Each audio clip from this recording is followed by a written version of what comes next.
اعوذ باللہ من الشیطان الرجیم بسم اللہ الرحمن الرحیم وَظَنُّونِ الذَّهَبَ مُغَاضِبًا، اور وہ مچھلی والا جبکہ وہ چلا گیا غصے میں بھرا ہوا، غضبناک ہو کر۔ اب یہ غضبناک کس پر؟ اللہ کے اوپر غصہ نہیں تھا معاذ اللہ، غصہ تھا قوم کے اوپر۔ اتنی ناہنجار قوم، اتنی میں نے ان کو دعوت دی، اتنی تبلیغ کی، اور پھر یہ ہے کہ وہ کہہ کر کہ بس اب عذاب آئے گا۔ اللہ تعالیٰ کی طرف سے صرف یہ کہ ایک خطا ہوئی، سہو ہو گیا کہ اللہ کی طرف سے ابھی ان کو ایکسپریس پرمیشن نہیں ملی تھی کہ وہ اپنی قوم کو چھوڑ کر چلے جائیں۔ جیسے حضور ہمیں معلوم ہوتا ہے سیرت سے کہ منتظر رہے، باقی سب لوگوں کو آپ نے اجازت دے دی تھی مدینے چلے جاؤ، لیکن آپ منتظر تھے کہ اللہ تعالیٰ کی طرف سے واضح اجازت ملے۔ رسول اپنی جگہ نہیں چھوڑ سکتا جب تک کہ اللہ کی طرف سے حکم نہ آ جائے۔ بس یہ ان سے اپنے، چونکہ وہ حمیت حق، وہ حق کی غیرت اتنی تھی، اس جوش میں آ کر اپنی قوم سے ناراض ہو کر یہ ایک سہو ان سے ہو گیا۔ لیکن یہ کہ بڑے لوگوں کا چھوٹا سا معاملہ بھی جو ہوتا ہے پھر اللہ تعالیٰ کے ہاں اس کا ذکر جو ہوتا ہے بڑے سخت الفاظ میں ہوتا ہے۔ اب یہ معاملہ ہے اللہ کا اور ان کے مابین۔ ہم ظاہر بات ہے کہ قرآن مجید پڑھ رہے ہیں تو حق تو ادا کریں گے، اس کا ترجمہ تو کریں گے، لیکن یہ کہ اسے اس پر محمول نہ کیجیے ظاہر الفاظ پر۔ یہ جو ہے معاملہ اللہ اور ان کے ایک جلیل القدر رسول کے مابین ہے، اور پھر یہی وہ رسول ہیں جن کے بارے میں نے آپ کو حدیث سنائی ہے حضور کی کہ مجھے یونس ابن متہ پر بھی فضیلت مند ہو، میری فضیلت کا معاملہ نہ کرو۔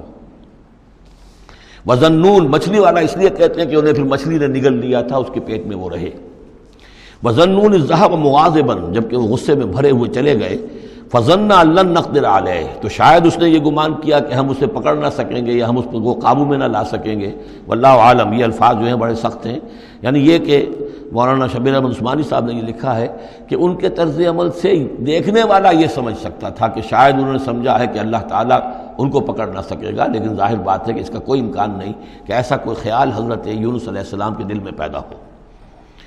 فنادا فی الظلمات، پھر کیا ہوا کہ اللہ تعالیٰ نے وہ جو کشتی جس میں وہ جا رہے تھے، اس کشتی کے اندر وہ صورت بعد میں بھی کہیں آ جائے گی، تو پھر یہ کہ وہ مچھلی کے پیٹ میں رہے اور وہاں پھر انہوں نے تسبیح کی ہے اللہ کی۔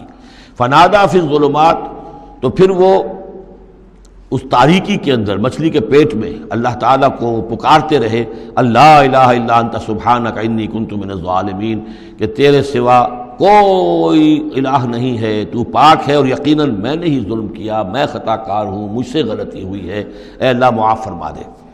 یہ ہے جو آیت کہلاتی ہے، اور اس کی پھر یہ کہ ختم ہوتا ہے، اور اس کی کافی جو ہے لوگوں نے اس کے فضائل جو ہیں وہ آپ کے علم میں ہیں۔ لا الہ الا انت سبحانک انی کنت من الظالمین فاستجبنا لہ، تو ہم نے اس کی دعا کو قبول کیا۔ ونجیناہ من الغم، اور اس غم سے، اس اندوہ سے، اس کرب سے اسے نجات دی۔ وکذالک ننجی المؤمنین، اور اسی طرح ہم نجات دیا کرتے ہیں اہل ایمان کو۔ وزکریا، اور زکریا کو، اذ نادا ربہ، جبکہ اس نے پکارا اپنے رب کو، جو ہم پڑھ چکے ہیں سورہ مریم میں، رب لا تذرنی فردا وانت خیر الوارثین، پروردگار مجھے اکیلا نہ چھوڑ، میرے لیے کوئی ولی ہو، میرے کوئی اولاد ہو، وہ میرے اس مشن کو آگے لے کر چل سکے۔ وانت خیر الوارثین، یقیناً تو ہی بہترین وارث ہے۔ فاستجبنا لہ، تو ہم نے اس کی دعا کو سنا۔ ووہبنا لہ، اور ہم نے اسے یحییٰ، ہم نے یحییٰ جیسا بیٹا انہیں عطا کر دیا۔ واصلحنا لہ زوجہ، اور اس کے لیے درست کر دیا، صحت مند بنا دیا ان کی بیوی کو۔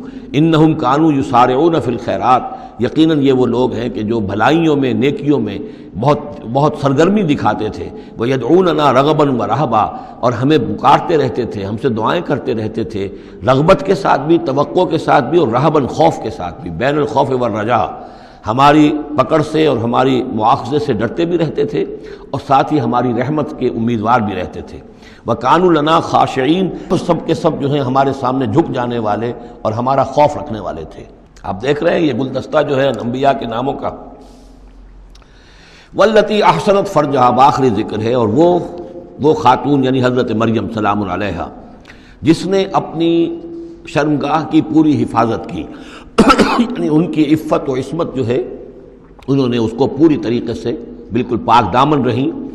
والتی احسنت فرجہا فنفخنا فیہا من روحنا، تو ہم نے اس میں پھونک دیا اپنی روح میں سے۔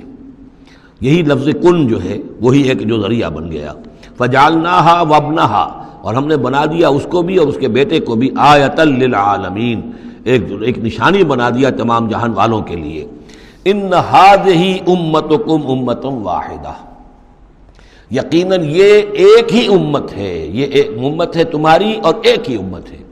یعنی ویسے تو امت ابراہیم اور امت اسماعیل اور امت موسیٰ اور امت عیسیٰ اور امت محمد، یہ بہت سی امتیں ہیں دنیا میں، لیکن یہ جو ہے یہ سب ایک امت تھے، ایک ہی دین تھا۔ کان الناس امۃ واحدۃ، تمام انسان شروع میں ایک ہی امت تھے، لیکن بعد میں یہ کہ لوگوں نے پگڈنڈیاں نکال لی، غلط راستوں پر مڑ گئے، ہوتے ہوتے وہ غلط راستے اتنے دور چلے گئے ہیں کہ پہچانی ہوئی صورت بھی پہچانی نہیں جاتی۔ اب ان کو پہچاننا ہی مشکل ہے کہ ان کا کوئی تعلق واقعتاً اس دین حق کے ساتھ تھا بھی کبھی، لیکن یہ ہے کہ حقیقت یہ ہے کہ یہ تمام انبیاء اور رسل جو ہیں یہ ایک امت ہیں، ایک گروہ ہے، ایک ان کا رب ہے اللہ، ایک ہی کے ماننے والے ہیں، اسی کے دین کو لے کر یہ آئے۔ ہاں شریعتوں میں زمانے کے ارتقاء کے ساتھ ساتھ، حالات کی تبدیلی کے ساتھ، شریعتوں کے اندر اور تفصیلی احکام میں کچھ فرق واقع ہوتا رہا۔ ان ھذہ امتکم امۃ واحدۃ وانا ربکم فاعبدون، اور میں ہوں تم سب کا رب، بس میری ہی بندگی کرو۔ وتقطعوا امرهم بینہم، انہوں نے اپنے معاملے کو آپس میں ٹکڑے ٹکڑے کر لیا ہے، اڑائے کچھ ورق لالے نے، کچھ نرگس نے، کچھ گل نے، چمن میں ہر طرف بکھری ہوئی ہے داستاں میری، تو یہ ٹکڑے ٹکڑے کر کے لوگوں نے اپنے تقسیم کر لیا ہے، جیسے سورہ ہجر میں تھا کما انزلنا علی المقتسمین الذین جعلوا القرآن عظیم۔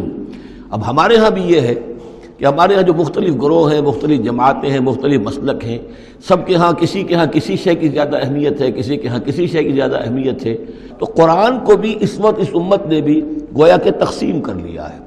اس قرآن کو ایک وحدت کی حیثیت سے، اس کو کل کی حیثیت سے لے کر چلنا، یہ در حقیقت ہمارے لیے ضروری ہے، اور اس کے لیے ہمیں پوری طریقے سے جتنی بھی ہمارے اندر استطاعت ہے اور استعداد ہے کوشش کرنی چاہیے۔ وَتَقَطَّعُوا أَمْرَهُمْ بَيْنَهُمْ، اور انہوں نے اپنے معاملے کو آپس میں کاٹ پھینٹ لیا، تقسیم کر دیا۔ كُلٌّ إِلَيْنَا رَاجِعُونَ، یہ سب کے سب بالآخر ہماری طرف لوٹنے والے ہیں۔ فَمَن يَعْمَلْ مِنَ الصَّالِحَاتِ وَهُوَ مُؤْمِنٌ، تو جو کوئی بھی نیک عمل کرے گا بشرطے کہ وہ مومن ہو۔ اگر کوئی غیر مومن ہے، ایمان نہیں رکھتا اللہ پر، اور کوئی نیکی کا کام کر رہا ہے، کوئی خدمت خلق کا کام کر رہا ہے، اس سے کوئی سروکار اللہ کا نہیں ہے، اس لیے کہ وہ لوگوں کو دکھاوے کے لیے کر رہا ہوگا، یا کوئی اور اس کی غرض ہوگی، کوئی الیکشن لڑنا ہوگا جس کے لیے وہ اب یہ نیکی کے کام کر رہا ہے اور غریبوں کے ہاں جا کر خیرات بانٹ رہا ہے۔ جب تک کہ اللہ کا یقین نہیں اور آخرت پر ایمان نہیں، کوئی نیکی کا عمل نیکی نہیں ہے جب تک کہ ایمان باللہ اور ایمان بالآخرت اس کی جڑ اور بنیاد میں موجود نہیں ہے۔ فَمَن يَعْمَلْ مِنَ الصَّالِحَاتِ، تو جو کوئی بھی نیک عمل کرے، وَهُوَ مُؤْمِنٌ، اور وہ مومن ہو، فَلَا كُفْرَانَ لِسَعْيِهِ، تو اس کی سعی و جہد، اس کی محنت، اس کی جد و جہد، اس کی ایثار، اس کی قربانی، اس کی وہ اکارت نہیں جائے گی، اس کی ناقدری نہیں کی جائے گی۔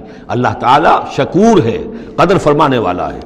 وَإِنَّا لَهُ كَاتِبُونَ، اور ہم خود لکھ رہے ہیں اس کے سارے کام، اس نے میرے لیے یہ کیا، اس نے میرے لیے یہ کیا، میرے دین کے لیے یہ کیا، فلاں وقت اس نے یہ اثار کیا۔ وَحَرَامٌ عَلَىٰ قَرْيَةٍ أَهْلَكْنَاهَا أَنَّهُمْ لَا يَرْجِعُونَ، اور حرام ہو چکا ہے، مقرر ہو چکا ہے ہر بستی پر کہ جس کو ہم نے ہلاک کیا کہ اب وہ لوٹنے والے نہیں ہیں۔ اس کے دو معنی ہیں، ایک تو یہ کہ جن بستیوں پر اللہ تعالیٰ کی طرف سے عذاب کا گویا کہ فیصلہ ہو چکا ہوتا تھا، تو چاہے نبی آ گیا، رسول آ گیا، لیکن وہ لوٹنے والے نہیں تھے، اس لیے کہ وہ تو اتمام حجت کے لیے اللہ نے رسول تو بھیج دیا ہے، لیکن معلوم ہے کہ وہ کفر میں، شرک میں اتنے بڑھ چکے ہیں، اتنے آگے نکل گئے کہ لوٹنے والے نہیں ہیں۔ اور ایک یہ بھی ہے کہ جو بستی ایک دفعہ برباد ہو گئی، پھر اس کے لوٹ کر آباد ہونے کا سوال نہیں ہے۔ انہم لا یرجعون۔